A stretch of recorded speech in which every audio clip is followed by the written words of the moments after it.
Hey, welcome to the Flannel Phillip channel. Today, I'm going to do a walk around with you on my daily driver. This is the truck that I feed my family with. It was featured in 10-4 magazine. We call it the Rat Rod Kenworth. Let's do a deep dive. Come on.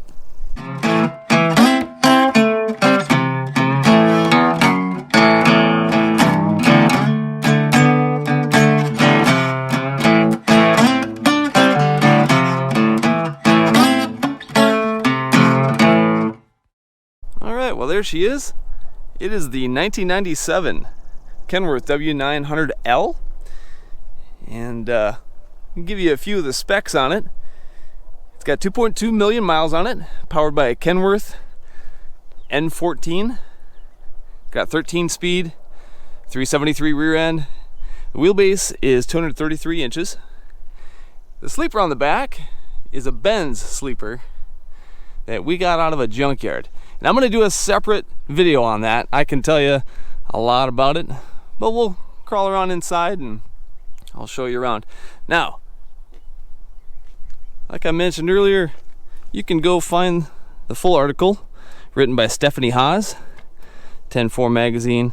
Let's see, it was, I believe, December 2020. Yeah, so that's me there. That's the truck. But let me tell you, this thing is in full work mode right now. So it's very dusty in Minnesota this time of year. It's springtime, and we need some rain.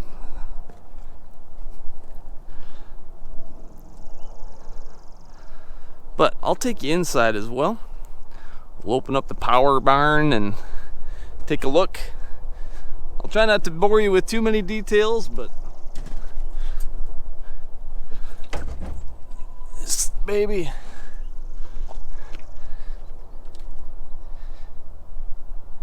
now this truck does belong to Brian Bulow. I'm an employee of Brian's, so this truck does not belong to me. But Brian is super cool, and he lets me do all kinds of crazy creative things to it, and it's kind of my responsibility to take care of it.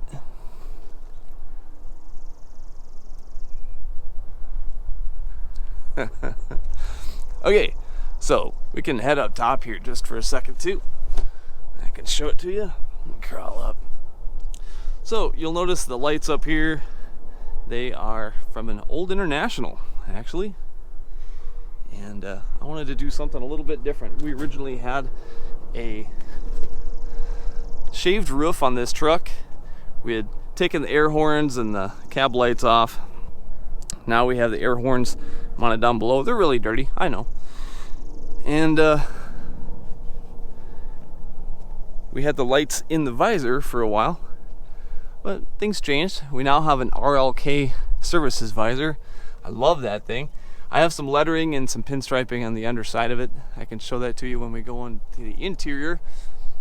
But those lights, you'd also find them on A model Kenworths. I believe they put them up here on the fender on A models.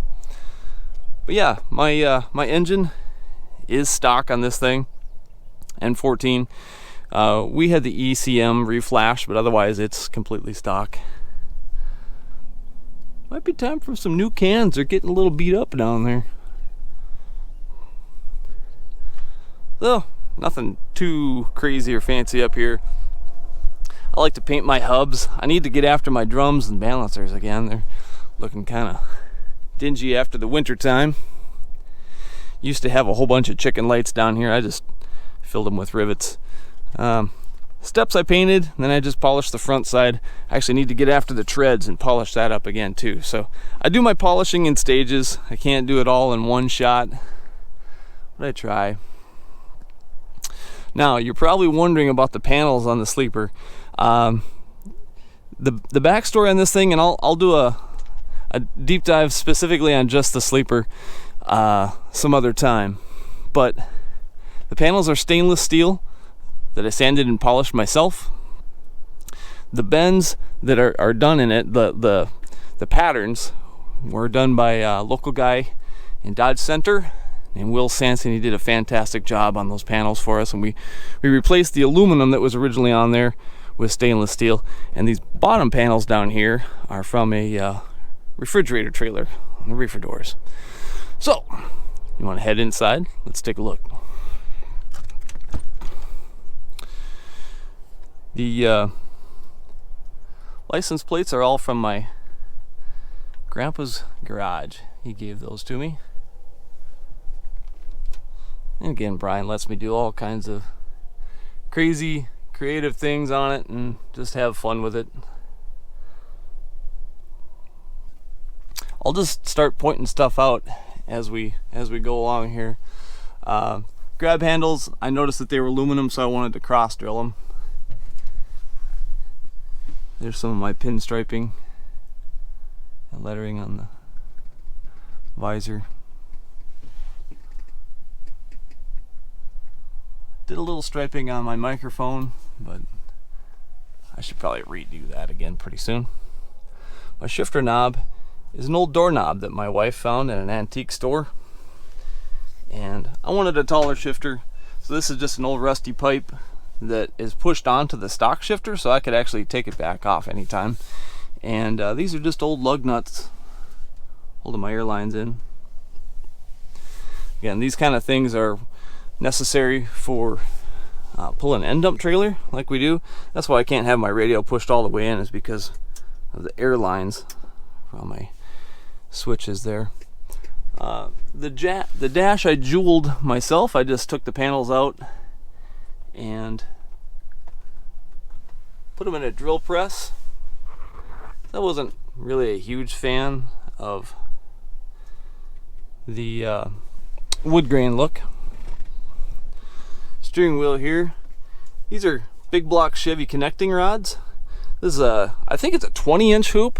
It's out of the 1984 that we have in our fleet, and I'll do a story on that truck as well. But the grip here, that is paracord. And watched YouTube videos on how to tie knots in paracord so it would stay, and then I used resin from fiberglass just because I wanted it to harden and turn kind of a hard plastic. Just an old wrench that I found for my Johnny bar. I think I found that in the frame of something one time. This baby's got the sunroof. This is an old sign from Grandpa's Firestone shop way back in the day. This truck actually used to have the studio sleeper on it. The wheelbase was much longer before Brian got the truck, and somebody had shortened it and then day cabbed the truck before we got it. I drove this truck day cab for, I think, 3 years in that mode, and we were at the scrapyard one day and saw that sleeper laying there. It was actually on its side, and thought, oh man, it's square, it's so cool, it's a crawl through. And it just so happens that the sleeper came with the boot already, and it was the perfect size for the back window of the sleeper. Just amazing. So that worked out really, really well. That was a fun project. Absolutely loved it. And I do sleep in it. People ask me all the time, you actually sleep in that thing? Yep, I sure do.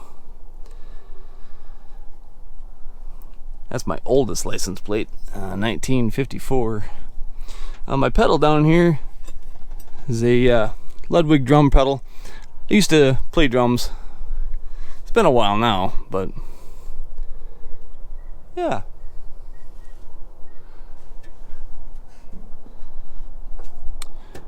No laws were broken in the making of that map pocket.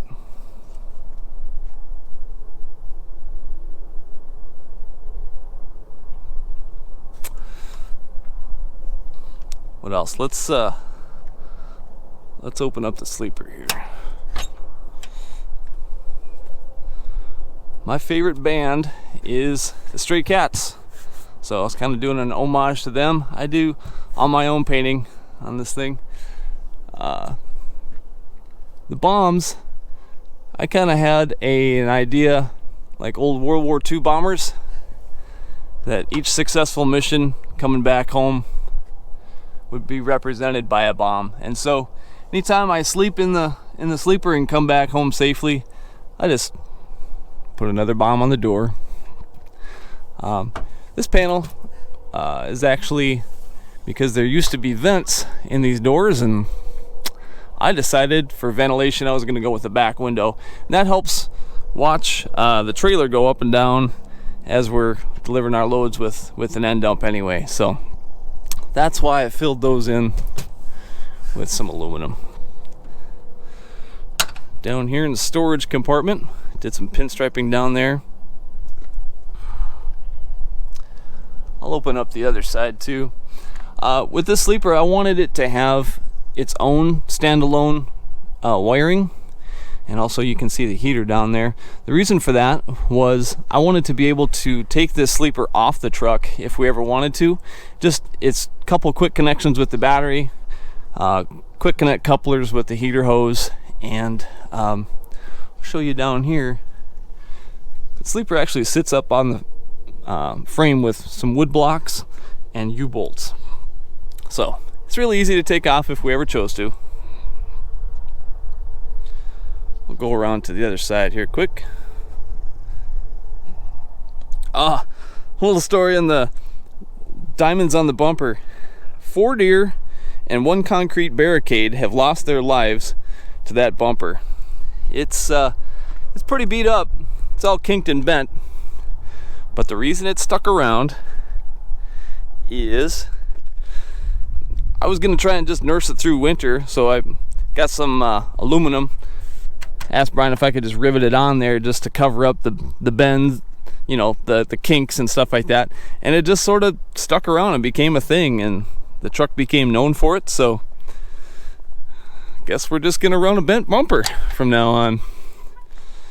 This side here, I named it Narrow Escape simply because we got this thing out of the scrapyard. It narrowly escaped being sent to the shredder. The paneling inside, I just got beadboard from Menards, painted it gray, went all the way around, get the same color for the doors. These are aluminum panels, just all stock. The heater with old Internationals, it used to actually blow through. There was a round hole right here, and it would get warm air from the cab of the truck and come through and then go up. Well, we decided to add a hot rod heater, so it's an aftermarket kind of deal there. Heater hoses go back down through underneath the truck. I just insulated them because I do sleep in this thing all winter long when we're hauling coal in coal season. So just added some lights to the back. I'm really happy with how it turned out. I love it. And I tell you what, stainless steel is so much easier to take care of than if it was polished aluminum with, say, an old Mercury sleeper. I love the way that Mercury sleepers look, but this one is considered an early Benz, B-E-N-T-Z sleeper. And we never did see the truck that the sleeper came off of, but it would have been an International from late 70s or early 80s. Again, this truck is in work mode, so fighting dust and mud and things like that. I need to touch up the paint on my hubs. They get kind of beat up over winter time, so far from perfect. The window chops I made myself. That's just steel rod and rivets, and then racing plastic to make those.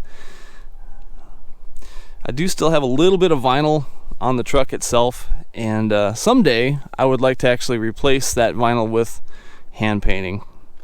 But I'm a huge fan of patina on trucks. I just love it, because to me, a truck has a history.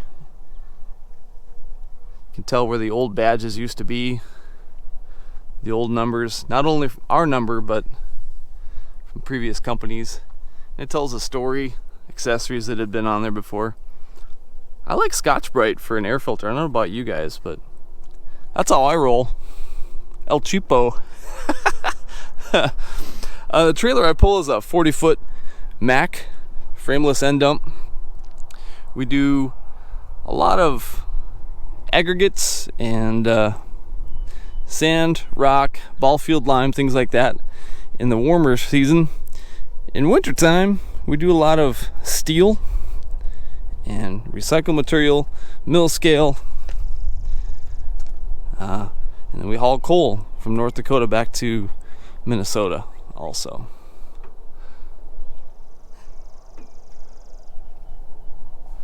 I'll show you too.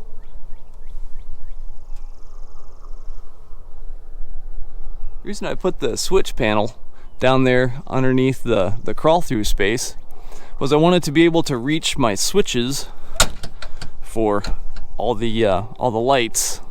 I wanted to be able to reach those from the driver's seat. So in the morning when I'm firing everything up and switching on the lights, I'll just reach back here and flip my switches on. Here's my heater controls back here. I know I'm holding the camera upside down. And I wanted to give myself a charger port for my cell phone. And just have hooks for hanging curtains in here if I want a little bit of privacy. And does stay sealed up pretty well. It's insulated.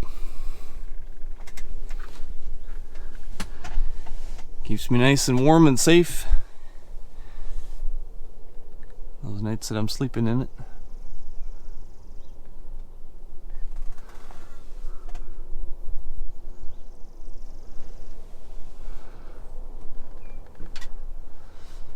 People ask me about my anti-glare lights. I don't think they actually do anything, personally. I simply have them in my truck because I think they look cool at night. So, that's all.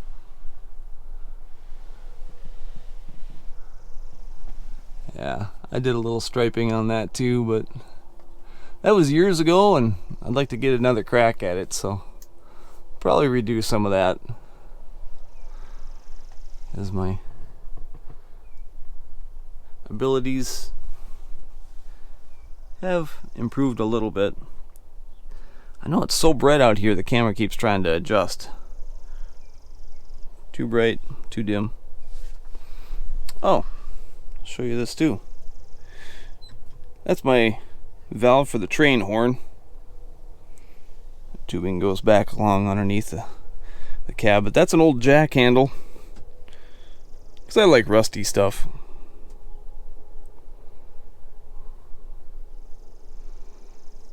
Should probably redo some of the pinstriping on those connecting rods. Steering wheel is really comfortable.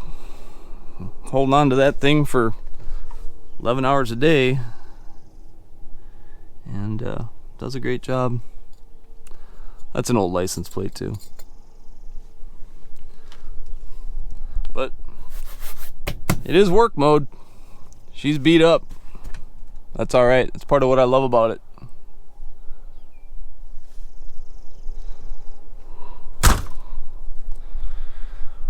So there you go. Something about a ratty work truck that I just think is cool. And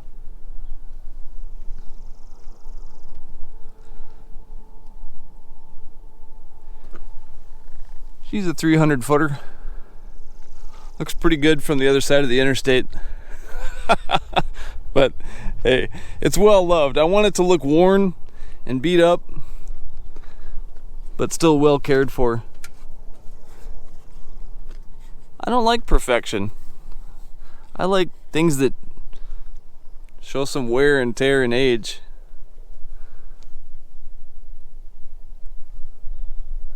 But I don't want it to look neglected. So I try and keep it clean and polished. And oh, I'll point this out quick too. The paint on the truck actually is kind of a glitter purple. If you see it clean and washed and you see it in the sunlight, you can still see a little bit of the metal flake in it. Dark, dark purple. But the sleeper, we painted that flat black. Those are those train horns I was telling you about. Those are from a Union Pacific locomotive, I believe. Again, no laws were broken. I got those. I bought them from a friend. I'll tell you more about the backstory of the sleeper in a different episode. And I have a whole bunch of still photos of during the build, step by step, how we did what we did. But that is the machine that I drive daily, and I love it. And if any of you have questions for me about the truck itself, I'd be happy to answer them for you, but not in the opinions section below. I don't read them. So you can follow me at Instagram if you want to, and we can chat there. I can tell you anything that you want to know about it. So my Instagram handle should be in the description below, but it's at @flannel_Phillip. There you go. Peace and grease, everybody. Thanks for coming along.